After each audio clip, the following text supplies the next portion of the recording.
सम्पूर्णमा नमस्कार साथीहरु, यदि तपाई नियमित रूपमा काँचो प्याजको सेवन गर्नुहुन्छ भने भिडियो अवश्य हेर्नुहोला।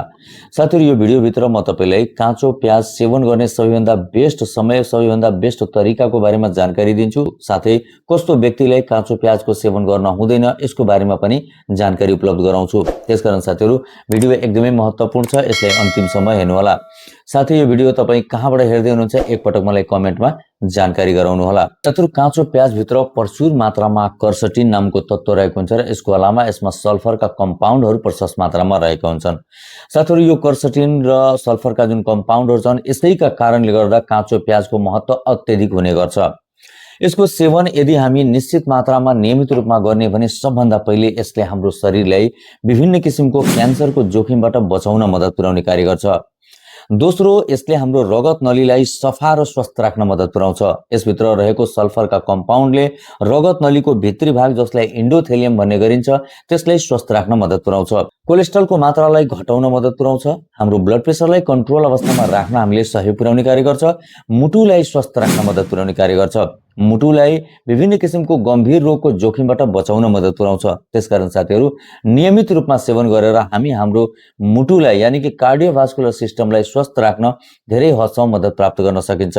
साथीहरु, काँचो प्याजले हाम्रो शरीरलाई डायबिटिजको जोखिमबाट बचाउन मद्दत पुर्याउँछ।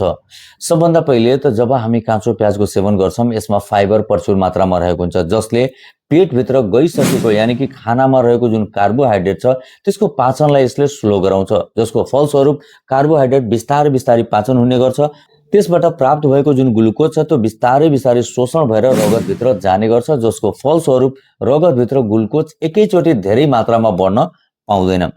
दोस्रो, यसले इन्सुलिनको जुन सेन्सिटिभिटी छ त्यसमा अत्यधिक मात्रामा सुधार ल्याउने गर्छ, जसको फलस्वरूप इन्सुलिन राम्रोसँग काम गर्छ र रगतभित्र ग्लुकोज नियन्त्रित अवस्थामा रहन हामीले मद्दत प्राप्त हुने गर्छ। त्यसकारण साथीहरु, यदि आफ्नो शरीरलाई डायबिटिजको जोखिमबाट बचाइराख्न चाहनुहुन्छ भने नियमित रूपमा काँचो प्याजको सेवन गरिराख्नु होला। साथीहरु, काँचो प्याज हाम्रो हाडको लागि अत्यन्त लाभदायक मानिन्छ।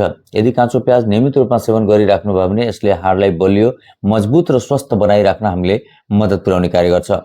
साथीहरु, साँझको समयमा नियमित रूपमा काँचो प्याजको सेवन गरेर हामी सुत्ने गर्यौं भने यसले हाम्रो निद्रालाई मिठो बनाउन हामीलाई मद्दत पुर्याउने कार्य गर्छ। त्यसकारण यदि तपाई निद्रालाई मिठो बनाइराख्न चाहनुहुन्छ भने नियमित रूपमा साँझको समयमा काँचो प्याजको सेवन अनिवार्य गरिराख्नु होला। साथीहरु, काँचो प्याजभित्र प्रचुर मात्रामा एन्टिअक्सिडेन्ट रहेको हुनाले यसले हाम्रो रोग प्रतिरोधक क्षमतालाई बढाउन हामीलाई मद्दत पुर्याउने कार्य गर्छ। विभिन्न किसिमको संक्रामक बिमारीको जोखिमबाट बचाउन हामीलाई मद्दत पुर्याउँछ।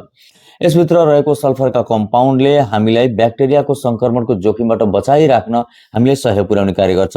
साथीहरु, काँचो प्याजले हाम्रो शरीरभित्र एलर्जीको मात्रालाई कम गर्न हामीलाई मद्दत पुर्याउँछ। यसको साथसाथै यसले हाम्रो शरीरका नर्भस सिस्टमलाई यानी कि स्नायु प्रणालीलाई स्वस्थ राख्न हामीलाई सहयोग पुर्याउने कार्य गर्छ। यसरी साथीहरु, यदि तपाईहरु नियमित रूपमा एउटा निश्चित मात्रामा काँचो प्याजको सेवन गरिराख्नु भयो भने यसले तपाईको शरीरभित्र यी सम्पूर्ण स्वास्थ्य लाभ दिने कार्य गर्छ।